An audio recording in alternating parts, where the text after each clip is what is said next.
refaz o contato com o cientista político Paulo Nicoli Ramires. Bom dia, Nicoli. Bom dia, Glauco. Bom dia a todos os ouvintes. Agora sim eu te escuto perfeitamente. Maravilha.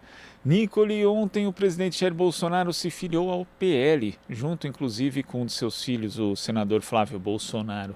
A gente sabe que apesar de todo o discurso antipolítica que acabou levando Bolsonaro ao Palácio do Planalto, ele, como deputado, sempre esteve filiado a partidos próximos ou do próprio chamado Centrão. Como é que você vê essa volta agora oficial do que parece ser o ninho do presidente da República, Nicoli? Na verdade, a chegada de Bolsonaro ao PL é o resultado de inúmeros fracassos desse governo, né? Primeiro, quando o Bolsonaro, há 2 anos atrás, mais ou menos, sai do PSL, partido que o elegeu, a proposta do Bolsonaro era criar um novo partido chamado Aliança Nacional. Mas ele sequer conseguiu um número suficiente de assinaturas para criar esse partido. E desde então ele ficou mais ou menos 2 anos sem nenhum partido, até que chegando, enfim, enfim, o período, né, próximo das eleições, o Bolsonaro se viu na obrigação de escolher qualquer partido que pudesse ajudá-lo, e no caso foi o PL. Mas o PL também é um partido que teve que mudar, enfim, o seu discurso, né, para que houvesse adesão de Bolsonaro ao partido. A gente viu na semana passada uma série de partidários do PL pressionando o Valdemar Costa Neto para que as disputas e brigas, né, com o Bolsonaro fossem reduzidas, mesmo porque o Bolsonaro é contra o fato de que o PL faça alianças com o PT, por exemplo, no Nordeste, ou mesmo o PSDB aqui no Sudeste, que é o caso de São Paulo.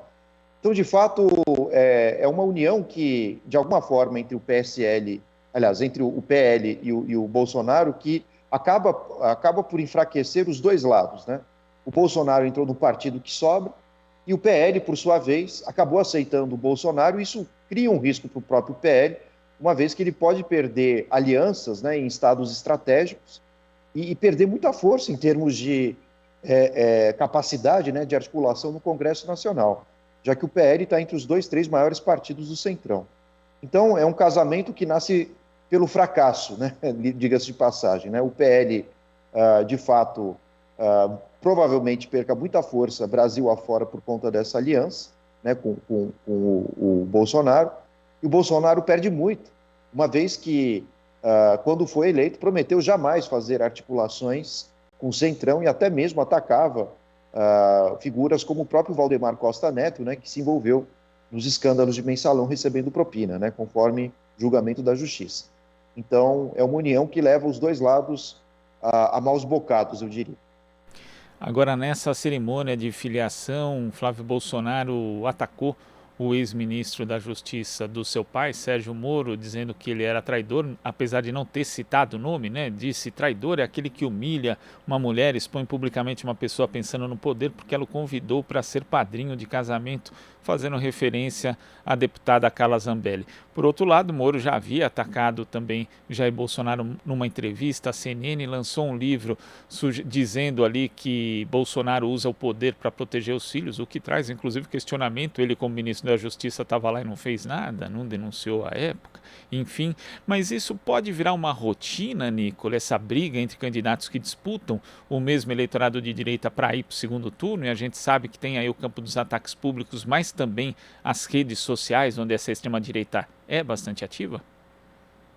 Sim, e sem dúvida, agora a crítica, né, entre os membros da direita, que acabou se fragmentando, né, com esse fracasso do governo Bolsonaro, o que a gente vai ver, na verdade, é o Bolsonaro funcionando como uma espécie de rei Midas às avessas, né, porque quem o Bolsonaro criticar certamente vai ser muito prejudicado.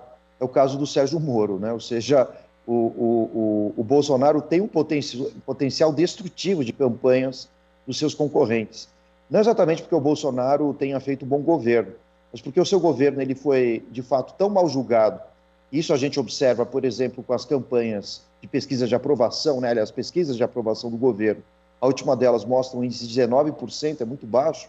Então, de fato, todos aqueles que, de alguma forma, se envolveram com o Bolsonaro e o apoiaram em 2018, tendem a ter, de alguma forma, um prejuízo, né, no seu desempenho eleitoral. E o que a gente começou a ver essa semana era exatamente o que estávamos discutindo em outras oportunidades aqui com as entrevistas, né? Que haverá uma troca de farpas generalizada entre a extrema-direita e a terceira via. E essa mesma semana a gente vai ver um livro do Sérgio Moro sendo publicado, né, salvo engano, quinta-feira, mas alguns jornalistas e leitores já anteciparam alguns pontos, né? E o Sérgio Moro denuncia o Bolsonaro, enquanto ele esteve, o Sérgio Moro, né, na condição de ministro da Justiça, exatamente quando escolheu o Ramage, né, para ser o coordenador, né, o chefe da Polícia Federal. E outros dois nomes, né, que segundo o Sérgio Moro seriam inaceitáveis. Então, disputa de cá, disputa de lá, troca de farpas, tende a enfraquecer todas enfim, as candidaturas que poderiam fazer ou trazer alguma ameaça à própria candidatura do ex-presidente Lula, né? Então, como eu havia dito, né, isso é muito bom para o PT, porque, de fato, o PT vai ser um partido que vai assistir essa briga literalmente sentado no sofá e comendo pipoca, e o que vai levar a um desgaste dos seus adversários. Ou seja, no caso, quem conseguir passar para o segundo turno contra o ex-presidente Lula, que pelo menos pelo cenário das pesquisas de hoje tem presença garantida no segundo turno, vai chegar ali mais enfraquecido, tendo dificuldade com a aliança, mas também tendo que se explicar, né, Nicole? Porque eu fico vendo, na verdade, entrevistas do ex-ministro Sérgio Moro e ninguém pede explicação para ele por que ele apoiou Jair Bolsonaro, como ele interferiu, inclusive, na eleição, soltando uma delação premiada que acabou nem sendo ratificada, no fim das contas, do ex-ministro Antônio Palocci, e também ali vendo aquilo que ele diz, né, como, por exemplo, atos de favorecimento aos filhos de Bolsonaro, e simplesmente não falar nada. E outros também vão ter que se explicar. O próprio ex-governador João Dória foi um entusiasta da candidatura de Bolsonaro no segundo turno, com tanta ênfase que ele não teve, por exemplo, no primeiro turno, com um colega de partido dele, o então ex-governador Geraldo Alckmin. Então, quer dizer, de fato, esse pessoal da extrema-direita ou da direita vai ter muita coisa para explicar no eventual segundo turno. Exatamente, principalmente o Sérgio Moro, né? Pesa contra o Sérgio Moro três grandes problemas, né? O primeiro deles é contra a esquerda, né? Todo o processo contra o Lula, que a gente já discutiu aqui várias vezes, né? As provas duvidosas, e de fato o STF acabou inocentando praticamente todos os processos contra o Lula e o andamento dessas absolvições continuam, né? Diga-se de passagem. Segundo ponto que o Sérgio Moro terá que explicar é por que foi apoiar o Bolsonaro, né? Isso ele vai ter que dar essa explicação para centro-esquerda, centro-direita, né? Enfim, para boa parte do eleitorado. E, além disso, ele vai ter que explicar para os bolsonaristas por que traiu e abandonou o governo do Bolsonaro, né? E ainda tem um quarto elemento, né? O passado de Sérgio Moro é um tanto complicado quando a gente pensa no caso do Banestado, né? Que foi um caso de privatização de um banco público, quando muito mais de 100 bilhões, 150 bilhões de reais evaporaram, ou mais do que isso, né? Alguns dados mostram 700 bilhões, enfim, eu não vou entrar aqui no mérito, mas bilhões de reais foram embora do país, e o Sérgio Moro não levou adiante o processo e absolveu, aliás, engavetou, né, parte dos possíveis, né, investigados, né, engavetou o caso. Então, o Sérgio Moro muito provavelmente se enrole muito nessa candidatura, né, à presidência, e o resultado da sua eleição pode ser, aliás, a sua candidatura pode ser pior do que quando ele entrou de fato nessa disputa, né? Então, vamos observar com calma, né, qual vai ser o desenvolvimento das críticas, tanto da esquerda quanto da extrema-direita, à figura do Sérgio Moro. Eu tenho a impressão que ele vai ter muitas dificuldades em alavancar a sua candidatura, a não ser que faça algumas alianças, entre elas, não deixa de ser possível, com o próprio João Dória, né? Vendo quem será o vice ou o presidente, mas a gente não pode esquecer, como você bem apontou agora, Glauco, que o próprio Dória foi um apoiador assíduo, né, durante 2018, né, da candidatura do Bolsonaro. Então, de fato, todos aqueles que colocaram a mão na lama, para não dizer outra coisa, claro, terão que se explicar bastante, e tem, claro, a imagem muito manchada por conta do apoio deliberado que foi dado ao Bolsonaro em 2018. E continuam as movimentações e especulações em relação à construção da chapa da candidatura presidencial de Lula. E ontem ele deu uma entrevista na Rádio Gaúcha dizendo o seguinte, quando questionado a respeito da possibilidade de Geraldo Alckmin ser seu vice, Nicole. Nós estamos em um processo de conversar e vamos ver se é possível construir uma aliança política. Quero construir uma chapa para ganhar as eleições e mudar outra vez a história desse país. Observando ali tal que é necessário que o ex-governador de São Paulo vá para o PSB, que seria um partido aliado. E ontem o ex-governador de São Paulo também se encontrou com dirigentes sindicais e disse o seguinte, Nicole: preparei-me novamente para ser governador do estado. Surgiu a hipótese federal. Os desafios são grandes. Essa hipótese de ser vice caminha e eu considero essa reunião com as 4 principais centrais históricas. Como é que você vê essa possibilidade, essa construção? Dá para perceber já os passos em andamento em direção a isso, a formação dessa chapa, Nicole? Sem dúvida, né? O PT está na contramão dos seus adversários, né? Os partidos da suposta terceira via, do Centrão. Isso porque o que o PT tenta fazer é consolidar pontes, né, com antigos adversários, que era o caso do próprio Alckmin, que é pertencente ainda ao PSDB e deve ir para o PSB. Enquanto isso, né, os demais candidatos que querem ocupar a principal posição como sendo da terceira via, eles estão brigando entre si e produzindo distanciamentos e não alianças. Então a estratégia do PT é promover alianças, né, com figuras da centro-direita, é o caso do Alckmin, e óbvio que isso causa, né, algum certo estranhamento para a esquerda tradicional, né, uma vez que Alckmin foi um grande crítico, né, dos governos petistas, mas é importante, perdão, é importante ressaltar que em nenhum momento o Alckmin foi, digamos assim, mal educado, né, ou grosseiro como o Bolsonaro age contra a esquerda. Então, o que o PT está fazendo e o Lula é tentar construir pontes, né, uma aliança mais ampla, exatamente para atrair votos, né, da centro-direita, atrair a atenção do mercado e apoio do mercado financeiro. E me parece que essa é uma solução muito interessante para o Alckmin, né, uma vez que ele é uma figura muito desgastada exatamente na direita, né, na centro-direita. Então, parece ser um bom negócio para o Geraldo Alckmin, né?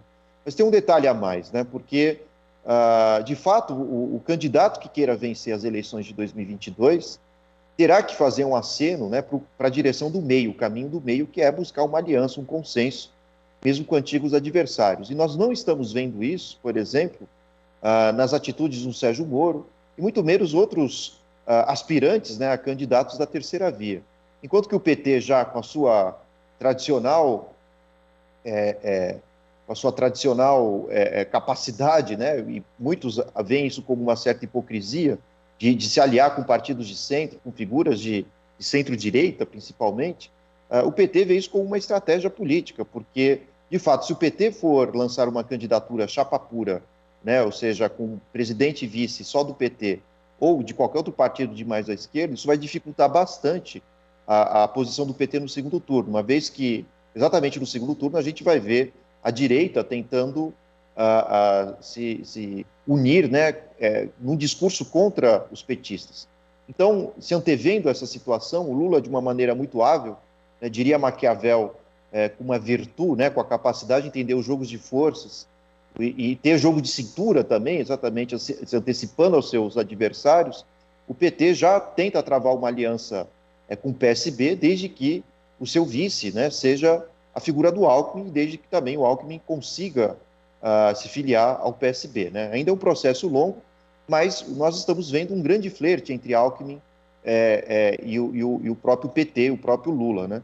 Isso me parece um caminho razoável, porque a grande questão é que, caso o Bolsonaro chegue ao segundo turno, mais uma vez o que vai se evidenciar, e talvez seja muito mais claro para a sociedade civil, que não vai se tratar de uma campanha contra a direita e esquerda, mas entre civilização e barbárie, não tenhamos dúvidas disso. E, certamente, uma aliança entre PT e PSB e muitos que venham a sair do PSDB e outros tantos que continuam no PSDB, mas têm uma visão mais civilizatória da política brasileira, nós vamos ver, de fato, uma disputa não entre extrema esquerda e extrema direita, mas entre civilização e fascismo, né? Entre barbárie. E eu acho que o PT, de uma forma muito habilidosa, se antecipou a esse debate. E é interessante quando você observa, Nicole, essa questão de candidatos, né, em geral, num segundo turno, eles fazem acenos para o centro, né, tanto os candidatos de esquerda quanto os de direita. Mas no Brasil isso não foi a regra nas duas últimas eleições, né? O Aécio Neves, por exemplo, em 2014, ao invés de caminhar para o centro, ele caminhou para um discurso mais extremado ainda no segundo turno em relação à sua adversária Dilma Rousseff, caminhando mais com a direita, né? Inclusive ali a gente via nos grupos, né, em redes sociais que eram de extrema direita apoiando Aécio Neves. Em 2018 essa fórmula foi muito mais sofisticada, já que existia, digamos, uma figura autêntica de extrema direita como Jair Bolsonaro. Então pode ser que as eleições de 2022 representem uma espécie de cavalo de pau nessa tendência política que existia aí, pelo menos nas duas últimas eleições presidenciais, Nicole, com candidatos tentando se aproximar mais do centro? Sem dúvida, Glauco, porque o grande discurso do PT será a ideia de que Lula foi absolvido, né? E, consequentemente, houve uma conspiração da extrema-direita, isso inclui Sérgio Moro e, querendo ou não, de uma forma mais tímida, os bolsonaristas, né, que não participaram exatamente do processo, mas apoiaram muito o Sérgio Moro durante todo o processo da Lava Jato. E o que vai acontecer de fato é que esses partidos de direita, de extrema-direita, eles se enfraqueceram muito, né? Por conta da pandemia, do empobrecimento da população, do aumento do custo de vida, o aumento do desemprego. Então, o que se mostrou nesses últimos 3 anos é que o discurso de extrema-direita não trouxe outras coisas para o Brasil, a não ser a catástrofe, né? Não só econômica, política, ambiental, enfim, sanitária. Então, não, é difícil elencar, enfim, atitudes e ações do governo Bolsonaro que tenham trazido um benefício generalizado à população brasileira, né? Fora essas redes bolsonaristas mais, eu diria, lunáticas e alienadas, né, de fato, né, que tentam promover a imagem do Bolsonaro, dizendo que tudo é culpa da imprensa, que a imprensa distorce a realidade, que o Bolsonaro seria um excelente presidente. Todo esse discurso ele cai por terra hoje, né? Ele não faz mais sentido e, de fato, né, boa parte dos brasileiros com mínimos de consciência tem a percepção de que continuar defendendo o discurso bolsonarista é um ato de comprovação de ignorância, de intolerância e incapacidade de enxergar, de fato, a realidade, né? Hoje cai muito mal quem se diz bolsonarista, né? Hoje bolsonaristas, perdão, eles estão calados, envergonhados, e os que restam, de fato, são os lunáticos gritando por aí, ainda desejando o golpe militar. Então, essa de extrema-direita, ela ruiu totalmente durante essa pandemia, e os resultados dessa destruição da extrema-direita brasileira, em termos de aglomeração de votos e de apoio ao Bolsonaro, se evidencia, né, com as pesquisas de aprovação do governo. Aliás, pesquisas que se tornaram desaprovação, literalmente, né? O Bolsonaro alcançou o pior índice, né, de aprovação e tende a piorar, né? Por isso mesmo que o Bolsonaro, de forma desesperada, aprovou nesses últimos dias, aliás, ontem, né, no Senado, conseguiu aprovar a questão da lei de uma reforma dos precatórios, né, colocando mais 100 bilhões nas mãos do governo, que vão ser utilizados, né, na tentativa de distribuir recursos à população mais pobre, temporariamente, né, esse debate se vai ser temporário ou não, mas o fato é que Bolsonaro ele tenta usar de forma desesperada os recursos públicos, porque é um governo que literalmente perdeu totalmente a legitimidade. E é por isso mesmo que só hoje, né, provavelmente a gente tenha a sabatina do André Mendonça, né, que é depois de quase 3, 4 meses do último ministro do STF ter se aposentado. Então isso vai mostrando a dificuldade que Bolsonaro tem, né, de institucionalmente garantir poder político, legitimidade, e cada vez mais se torna refém do Centrão, né? Por isso a necessidade das emendas dos relatores, né, que são emendas secretas, e que geram tanta polêmica e que, inclusive, foram barradas pela ministra do STF. Né? Nicole, queria agradecer a sua participação aqui no Jornal Brasil Atual e até a próxima. Muito obrigado, Glauco. Boa semana a todos. Boa semana. Conversamos aqui com o professor da Fundação Escola de Sociologia e Política de São Paulo, cientista político Paulo Nicole Ramires. Você está ouvindo Jornal Brasil Atual. As notícias que os outros não dão.